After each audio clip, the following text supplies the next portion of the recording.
A drunk, cruel rich woman kicked a starving little girl who was begging for bread in the middle of a dusty Wild West town, until a quiet, weather-worn rancher no one had spoken to in years stepped in and changed everything. It happened on a Tuesday, under a sky pale with heat and heavy with silence. The kind of silence that presses behind your eyes and makes even the flies seem respectful. Gallows Creek wasn't much, just a slit of town laid across the sunburnt prairie, stitched together with splinters, rust, and resignation. The saloon groaned with out-of-tune piano keys, and the sheriff's dog had more bark than law to back it. Life limped on here, and Mercy didn't stop long when it passed through. She sat near the mercantile, small, dusty, and shoeless. A copper-haired girl with skin the color of dry creek beds and ribs that strained against the cotton sack she wore like a dress. She couldn't have been more than 9, though hunger had stolen the softness from her cheeks and left behind shadows. She held a tin cup that had been crushed flat and bent back out again, scarred like her. Her voice barely reached above the wind as she offered it to passers-by. "Please, just bread, any kind." A man stepped over her.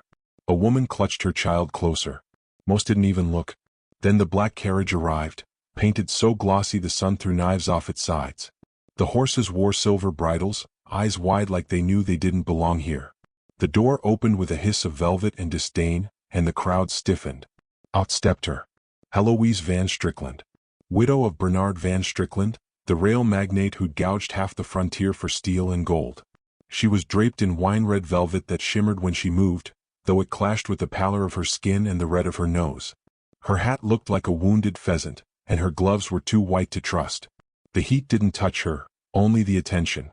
She swayed slightly, a perfume cloud of absinthe and lilac clinging to her like a second dress. Her eyes scanned the boardwalk with the disgust of a queen forced to walk among cattle. 2 men helped her down, her escorts, though everyone knew they were little more than hired wolves in bowler hats. The girl looked up, blinking. Heloise paused. For a moment, there was a hush, the kind of silence a rattlesnake might make right before it struck. The girl held out the cup. She didn't speak this time. Just hope in her eyes, soft, unsure, but present. Heloise's upper lip curled like she'd seen a rat scurry across her ballroom floor. She blinked slowly, her pupils slow to adjust, then took a staggered step forward. And then, the kick came fast. Her pointed boot, trimmed in pearl buttons, struck the girl square in the ribs. A dull thud and a gasp of air like a bellows bursting. The cup flew. The girl landed hard, dust blooming around her in a silent scream. Gasps fluttered around the square, but no one moved. No one spoke. Heloise wobbled slightly and snapped her fingers. One of the men handed her a silver flask, and she took a long, triumphant sip before staggering into the saloon. The child curled on the ground, arm clutching her side, trying not to cry. The silence became cruel. Worse than laughter.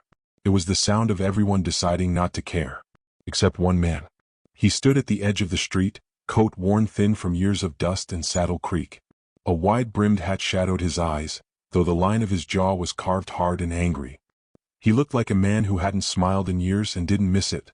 His boots were caked in clay and a long, jagged scar ran along his neck, barely hidden by his collar. Nobody had seen him in town in months. Some thought he was dead. Others hoped he was. Austin Rourke, the ghost of the High Plains. Rancher. Widower. War survivor. A man with calloused hands and a quiet rage that never quite cooled. He didn't yell. Didn't draw a gun. Didn't even raise his voice. He just walked across the street, slow and steady like death in no hurry. People parted without thinking, drawn back by something in his silence. He knelt beside the girl, his shadow falling over her like shelter. She flinched. He didn't reach for her. Just looked. "Can you stand?" he asked, voice low as thunder buried in sand. The girl didn't answer. Her lip trembled. He watched her for a moment longer, then took off his coat and laid it over her like a blanket. Not a word. Heloise turned from the saloon doorway, a drink in her hand, laughter curling from her mouth like smoke. "What's this?" she called. "Is the scarecrow going to adopt his new little pigeon?" Austin didn't look at her. He looked only at the girl. Then he stood. And then he turned toward the street. His voice wasn't loud, but it carried. "That's enough." A ripple passed through the air, sharp as a whip. Boots shuffled. Eyes dropped. Even the horses went still. Heloise laughed again, but it caught at the end, brittle. "Careful," she slurred. "Or I'll buy your damn ranch and burn it for firewood." Austin didn't respond. He crouched again, lifted the girl slowly, gently, like something broken that might heal. She gasped but didn't resist. He carried her toward his horse tethered by the general store. No one stopped him. No one offered help. He swung her up into the saddle ahead of him, adjusted the reins, and looked once more down the street, his eyes twin coals under the brim. Then he rode out, slow, unshaken. The town watched in silence. Heloise took another drink. One of her men whispered in her ear. Her eyes narrowed. Her smile died. The sun dipped just a little lower. The wind picked up dust again. And in its wake, something in Gallows Creek had changed. Just enough to be felt, not yet enough to be named. Austin didn't speak to the girl for most of the ride. She trembled in front of him, hands clenched in the saddle horn, her side heaving with each breath. He didn't push. Didn't ask. Just rode steady, his hand firm on the reins and the other ready if she slipped. They passed through the arid hills, low shrubs giving way to scrubland and prairie. His ranch lay beyond a crooked fence and a field of dry grass where horses grazed without fear. He dismounted, lifted her down again, and carried her into the house, a one-room cabin lined with shelves of books and tools, and a photograph of a woman and a girl long gone.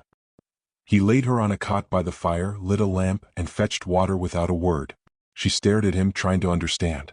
"You got a name?" he asked finally. "Lottie," she whispered. He nodded once. "I'm Austin." She swallowed hard. "You ain't gonna hit me?" "No, Lottie. I ain't." A long silence. "Why'd you help me?" Austin didn't answer for a while. He looked at the picture on the shelf, the one of the girl with the same eyes as Lottie, and the woman beside her with laughter frozen in time. "Because no one helped mine," he said. The fire crackled. Outside, the wind began to shift direction. Something unseen, something long asleep, was beginning to stir. And somewhere behind them, far back in Gallows Creek, Heloise Van Strickland poured herself another drink, unaware that for the first time in her life, she'd made a mistake that wouldn't stay buried. Not out here. Not anymore. Austin had never been a man to seek trouble. Trouble found him just fine on its own. That night, as the wind curled like a serpent through the eaves of his cabin, he sat by the hearth sharpening a knife that no longer needed sharpening, listening to Lottie's breath settle into something that wasn't quite peace. She slept fitfully, curled beneath his old wool blanket, clutching the hem of it like it might float her away from everything she'd seen. He watched her for a long time, jaw tight, a storm tightening behind his ribs. There had been a time when a girl had slept in that same cot. Softer then, with ribboned hair and freckles that bloomed in summer. And a woman had hummed while she folded laundry, her voice the calm between all things. That life had burned up fast. Disease took the girl and grief took the woman soon after. Since then, Austin had spoken mostly to his horses and to the wind. He didn't mind the quiet, but he hated the ghost that lived in it. Lottie stirred in her sleep, murmuring something half-formed. Austin rose slowly, crossed to the small shelf, and poured water into a chipped tin cup. He left it beside her bed, then stepped outside where the cold air met his skin like a slap. Coyotes cried in the distance, sharp, lonely howls that mirrored something in his chest. Down in town he knew things were moving. Heloise Van Strickland wasn't the type to let public humiliation settle like dust. She was dangerous in the way dry grass is dangerous near open flame.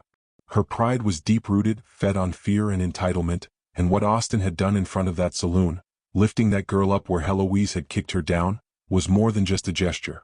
It was defiance. And in Gallows Creek, defiance had a price. By morning the girl was awake but quiet. She winced when she sat up but didn't complain. Austin cooked cornbread and eggs, and she ate like someone who expected the meal to disappear if she blinked. He didn't ask questions. Not yet. He let the silence grow comfortable before breaking it. "Where's your people?" he asked, eyes still on the stove. She looked down, picking at her crust. "Don't got any." He nodded slowly as though he already knew. "You from Gallows Creek?" She shook her head. "North. Past Dry Spur. My ma died last winter. Pa went to find work. Never came back. I walked for a while. Thought maybe someone help." She didn't cry. Her voice had the scratchy calm of someone who'd run out of tears long ago. Austin turned back to the stove. "You're safe here. For now. But you can't stay forever." "I know," she said softly. "But, can I stay for a little?" He nodded once. "Yeah, for a little." He didn't realize until that moment that he meant it. There was something about her. Tough, yes, but not hardened. She hadn't closed herself off. Not yet. And that made her rare. He saddled his horse after breakfast and rode into town. Folks parted ways when he passed. Whispers trailed him like weeds. He ignored them. He needed supplies, flour, medicine, a new canteen.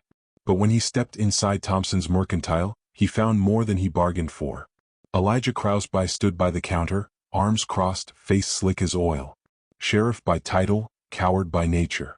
He didn't carry a badge so much as he polished it, and every time trouble blew into town, he blew in the other direction.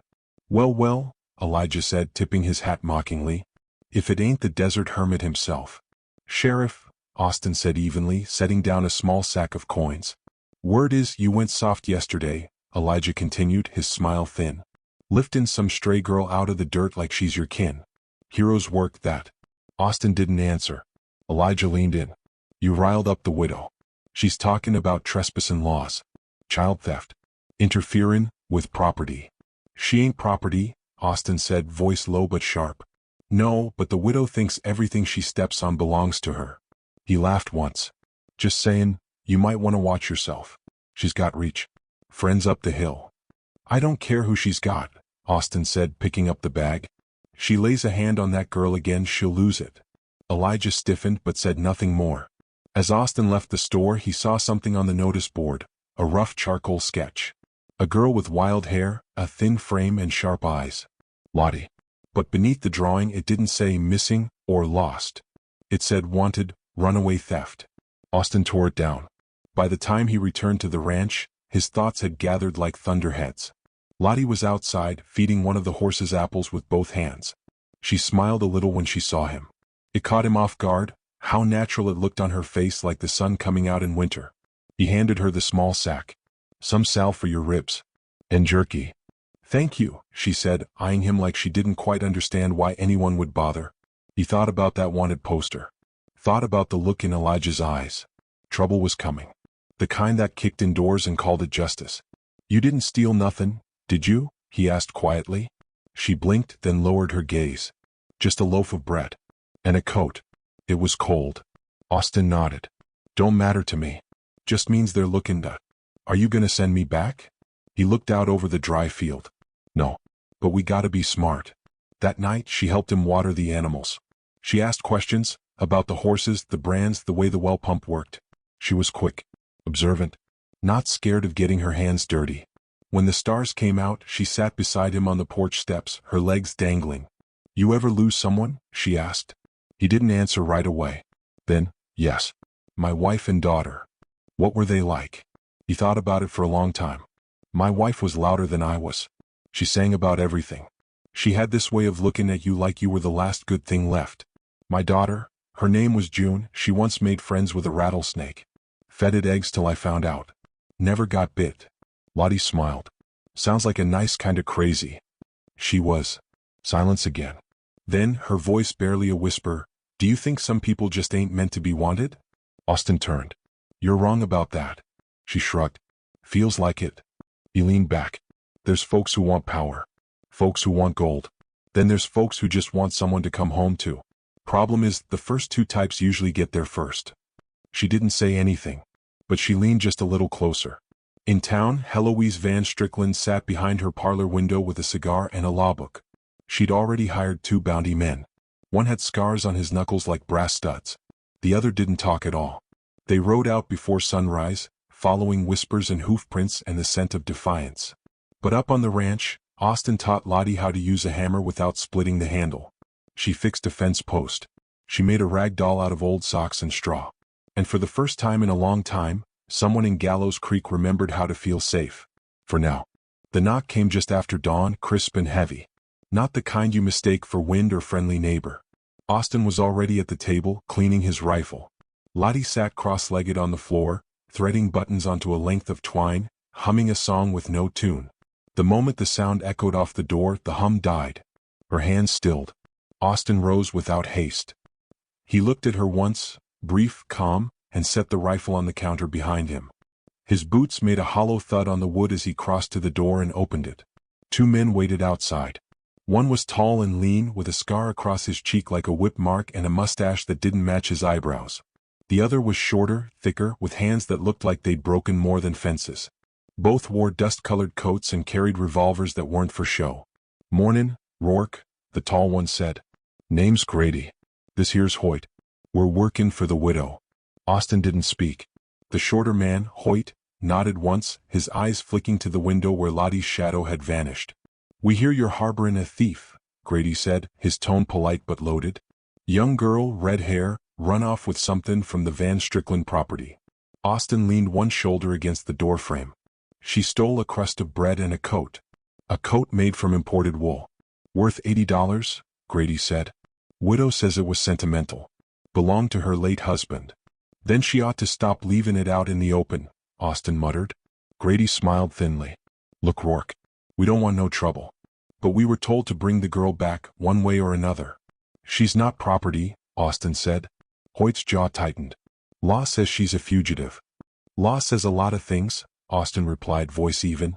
"Most of 'em written by people like her." There was a beat of silence. Grady's smile never reached his eyes. "You gonna make this hard?" Austin looked at him. Just looked. No threat. No bluster. But something in that look made Grady's hand shift near his holster. "I reckon you should ride back," Austin said quietly. "Tell the widow to try again." Hoyt took a step forward. "And if we don't?" Austin didn't move.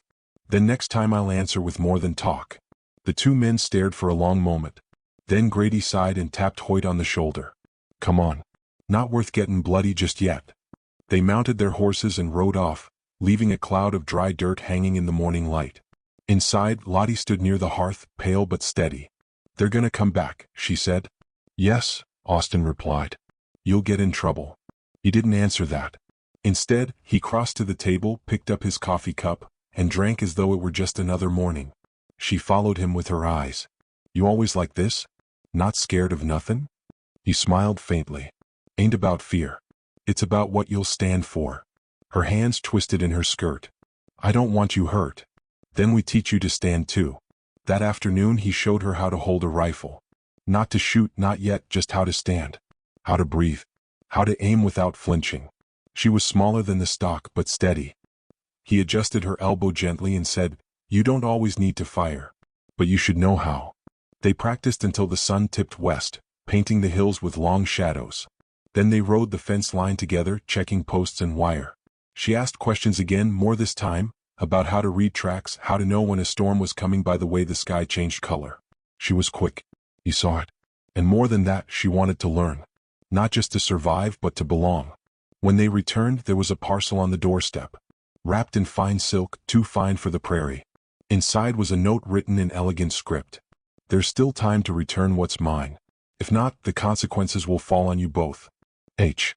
Below the note was a single silver cufflink. Austin stared at it for a long time. "Is it hers?"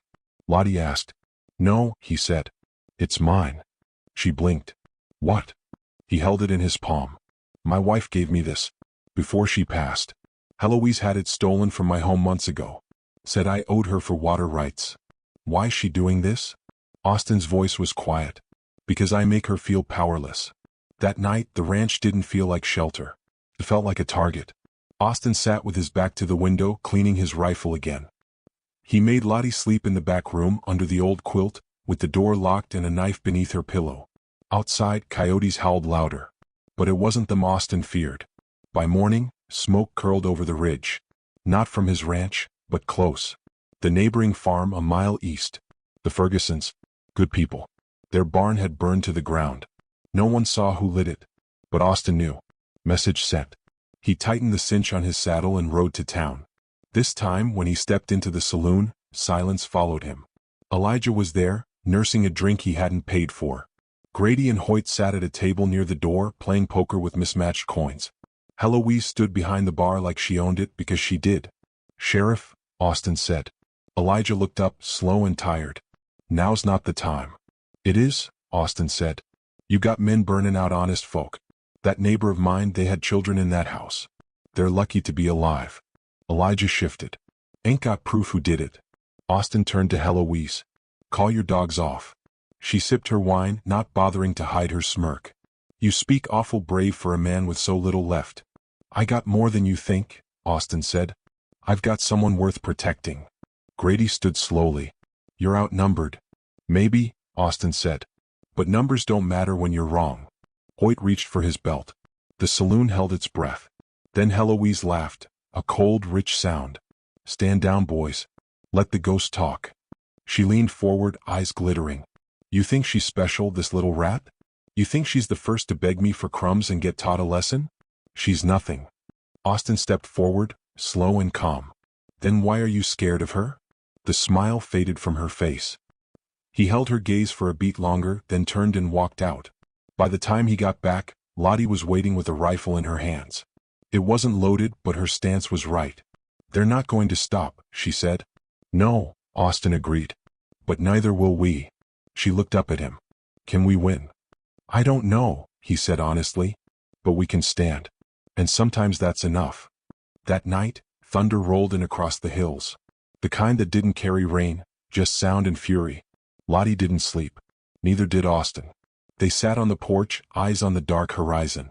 And when the distant hoofbeats came, low and steady like war drums, they didn't run. They waited. The first shot split the night like a bolt through silence.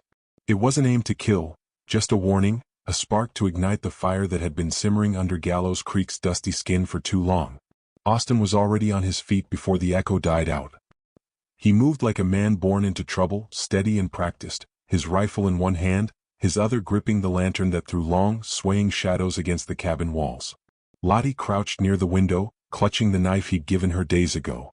Her breath came fast but quiet. He could see the tension in her shoulders but not panic. She was learning. Becoming. Outside, hooves thundered down the ridge trail. 2 riders, maybe 3, the rhythm chaotic and sharp. Austin doused the lamp and moved to the doorway. He knelt low, peering through the slit in the boards. The moon lit just enough to see the glint of a rifle barrel across the field, near the edge of the barn. He turned to Lottie. "Crawl to the cellar. Stay low." "I can help," she whispered. "You already are. Stay alive." Her jaw clenched, but she nodded and vanished into the floorboards. The hatch closed with a soft thump. Austin exhaled once, slow. Then he stepped into the night. He moved like part of the land, like something the desert had shaped and kept for itself. The wind kicked up dust and dried leaves, hissing around him like it knew what was coming. Another shot rang out, closer. He ducked behind the water trough, waited. Then a third shot, this time from a different angle. A trick. He could almost hear Grady's voice in it. "Flush him out. Make him move." But Austin didn't move. He waited until the hoofbeats circled back, until he caught the outline of a rider too close to the edge of the shed. Then he raised his rifle and fired once. A sharp cry followed, a thud and then silence. The remaining rider didn't shoot, just turned tail and disappeared into the dark. Retreat. Austin stood slowly. His shoulder ached from the kickback. He moved toward the downed man, rifle raised just in case. But it wasn't Grady. It wasn't Hoyt. It was a boy. Maybe 17. Pale-faced, dressed in rough gear, boots 2 sizes too big. Austin knelt. The kid was breathing, barely. Blood soaked his shirt. "Damn fools," Austin muttered, tearing cloth from his own sleeve and pressing it to the wound. The kid groaned. "They said it'd be easy. Said he'd give her up if we scared him." "Who sent you?" "Didn't get a name. Just paid in silver." Austin's hands didn't tremble, but his thoughts did. Eloise was smart. She'd stopped sending known men. She was recruiting the desperate now, strangers, boys, drifters. Throwaway threats. He tied off the makeshift bandage and dragged the boy to the porch. He'd survive. And maybe he'd learn something about what survival cost. When he opened the cellar hatch, Lottie's eyes met his before her head appeared. She climbed out, gripping the knife like it was a lifeline. "It was just one," he said. "He'll live. You shot him." Austin didn't respond. "You don't want to," she said quietly. "But you will." His face softened. "Only when I have to." She nodded like she understood. And in a way she did. Over the next 3 days the air grew tighter. Nobody came by, but the feeling of being watched stretched longer than the shadows. Austin trained Lottie harder, riding, rope work, tracking. He taught her to shoot. She flinched at the first crack but not the second. By the end of the 3rd day she could load and fire clean. They shared meals without talking much. But the silence was different now, not heavy, not broken. Just understood. Like the desert itself. On the 4th morning, a note arrived pinned to the barn door with a knife. "One more night. Then we come for her. And anyone in our way." No signature. But the knife was gold-hilted. Engraved. Austin knew it. He took it inside and laid it on the table like a declaration of war. "She's getting desperate," he said. "What are we going to do?" Austin looked at her, really looked. She wasn't just surviving anymore. She was thinking. She was planning. There was steel growing in her. But she was still a child. We draw them out, he said. Make them come where we choose. He took her to the canyon that evening, a narrow pass west of the ranch that wound through stone walls and thorn brush like a forgotten trail. Years ago he used to hunt mule deer there. He knew every bend, every cover. If they follow us in here we control the field, he said. Lottie walked behind him, absorbing every word. He marked blind spots, pointed out echoes where sound bounced twice, showed her where to step so the rocks didn't shift. When they returned home, the sky was the color of cooling ash. A storm was coming, but not the kind that brought rain. Inside, Austin packed ammo, salted meat, filled canteens. Lottie sat by the door, checking the rifle's chamber with careful hands. You could run, he said without looking at her. I won't, she replied. You don't owe me anything. I know, she said. But maybe I want to stand now too. That night the wind never stopped. It howled and whined and clawed at the walls. Austin didn't sleep. Lottie tried, but her body refused. They waited in silence, both knowing what morning would bring. At first light they rode. The canyon was colder than the plains, the rocks holding night's breath like a secret. They tied the horses deep in a crevice and climbed to the bluff overlooking the trail mouth. It gave them distance and high ground. By noon they heard the approach. 4 riders. Not Grady or Hoyt, new men again. All armed. Confident. They came slow, scanning the canyon walls. Austin waited until the first was fully inside the kill zone. Then he fired once into the air. The riders halted. This is your chance, Austin called down. Turn back. No harm done. Pause. Then laughter. Come now, old man, one called. Ain't no badge up here. Just you and that little stray. Be smart. Austin raised the rifle. I am. The next shot wasn't in the air. The fight was short but brutal. 2 men fell before they could even dismount. The third fired wildly, nicking Austin's arm. The fourth tried to run. Lottie dropped him with one clean shot through the shoulder. When the dust settled, only 2 remained conscious. Austin climbed down, rifle ready. One man moaned, clutching his leg. The other stared at Lottie like she wasn't real. She's just a girl, he muttered. She's more than that, Austin said. He tied their hands, gathered their weapons, and left them beneath a warning scrawled in ash on stone. Next ones don't walk away. They rode back in silence. At the ridge, Lottie looked down at the ranch. For the first time it felt like home. Do you think she'll stop now? She asked. Austin looked at the horizon. No, he said. But she'll think harder. That night, Lottie stitched the tear in his sleeve while he slept upright in the chair. Her hands were slow but sure. Outside the desert didn't howl. It waited. The letter arrived on the back of a riderless horse. It was tucked beneath the saddle strap, sealed in deep red wax. The stallion limped into the yard at dusk, sweat slicked and bleeding from one flank, yet trained well enough to return home. Lottie was the first to spot it. She ran to Austin breathless. He read the letter once, then again, slower. Heloise's handwriting, sharp and sweeping. No more shadows. No more boys and cowards. I'm coming myself. You want a reckoning? Sundown. At the Chapel Hill. Beneath it, a name neither of them had heard before. Judith. Lottie's voice trembled. Judith? Austin folded the paper. Her real name. Heloise is a costume. So why use it now? Because she's finally serious. All that evening the air felt different. Heavier. Like the ground itself was bracing for the inevitable. Austin didn't say much. He saddled the horses, checked the ammunition, laid out clean shirts and rewrapped his arm. The graze from the canyon was healing but sore. Lottie watched him, leaning against the doorframe. You could kill her. I might have to. She's not gonna stop. No, Austin said, not looking at her. Not until she breaks something that doesn't heal. There was a pause. Then, softer, what did she do to you? He glanced up. Not defensive, just distant. Long time ago, before her husband died, she was different. Ambitious, sure, but not cruel. We were friends. Even partners for a while. But power changes some folks. Makes them think they deserve to take what ain't theirs. When her husband passed, she saw the land grab as her destiny. Anyone who said no became an enemy. Like you. Like anyone who wouldn't kneel. Lottie nodded slowly. She did worse to me. I know. They rode out just before sunset. Chapel Hill wasn't much of a hill, just a rise where the old timber chapel stood, half collapsed, long abandoned. It overlooked the dry gulch and the old cattle trail. Once a place of prayer, now just bones and dust. She was already there, standing in front of the chapel steps like it was her throne. No guards this time. No hired guns. Just Judith Van Strickland in a white riding coat and gloves, a pistol at her hip, and something unreadable in her gaze. Austin dismounted first. He helped Lottie down, slow and careful, but she didn't seem to notice. Her eyes were fixed on Judith. The woman smiled, not kindly. Well, the prodigal girl. And her noble rancher. This is quite the romance. Austin stepped forward between them. It ends here, Judith. I agree.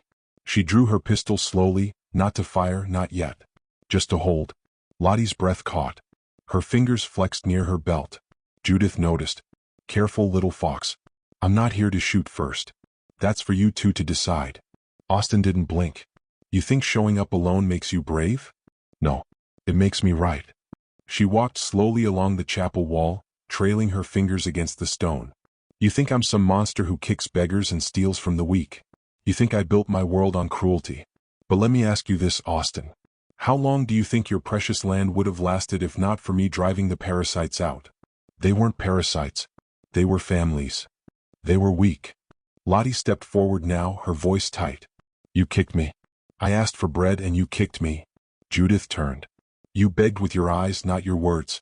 I don't like silence. I was hungry. You were a reminder that the world isn't fair. Austin interrupted, his voice low but burning. You had a choice, Judith. You always did. Her eyes snapped to him. And so do you. Give her to me. Right here. Right now. I walk away. Your ranch is untouched. You live quiet just like you want. He didn't move. Lottie didn't flinch. Judith's jaw tightened. I could ruin you. You already tried. A long silence. The last light of the sun was dying, casting red streaks over the chapel ruins. The wind stirred the dust, swirled it between them like ghosts rising. I should have buried you years ago, Judith whispered. You tried, Austin said. Then she raised the gun. He was faster. The shot rang out, sharp and close. His bullet struck her shoulder, spinning her to the side. Her gun clattered to the ground. Lottie didn't scream. Judith staggered back against the stone. Her gloved hand clutched the wound, dark blooming beneath white fabric. You bastard, she hissed. Austin approached, calm and steady. He kicked her pistol further out of reach. You came here for justice, he said. This is what it looks like. She looked up, furious, trembling. You won't shoot me in the dirt like a dog. Not in front of her. He looked over his shoulder. Lottie stood frozen, her hands clenched, tears in her eyes, but not fear. Something deeper. Resolve. No, Austin said. I won't. He turned and walked away. Judith laughed, bitter and cracked. That's it? You walk away. That girl will never be safe while I live. Austin kept walking. So did Lottie. Behind them, Judith shouted. She's nothing. A thief. A beggar. Lottie stopped. Slowly she turned. She walked back toward Judith, alone. Austin started to call after her, but he saw something in her face that stopped him. She knelt, level with Judith's seething glare. You remember my name now? Lottie asked. Judith spat blood. Why would I care about a rat? I'm not a rat, Lottie said. I'm the storm you made. And then she stood and walked away. They left her there. Bleeding. Powerless. Alone. By the time they reached the ridge, the stars were out. The wind had shifted, cleaner now. Softer. Austin dismounted, staring out over the land. She'll come back if she can. She won't, Lottie said. She knows now. He looked at her, truly looked. She wasn't the girl he found in the dust. She was something forged, tempered. Where will you go? He asked gently. She shrugged. You tell me. You've got a place if you want it. She smiled. I do.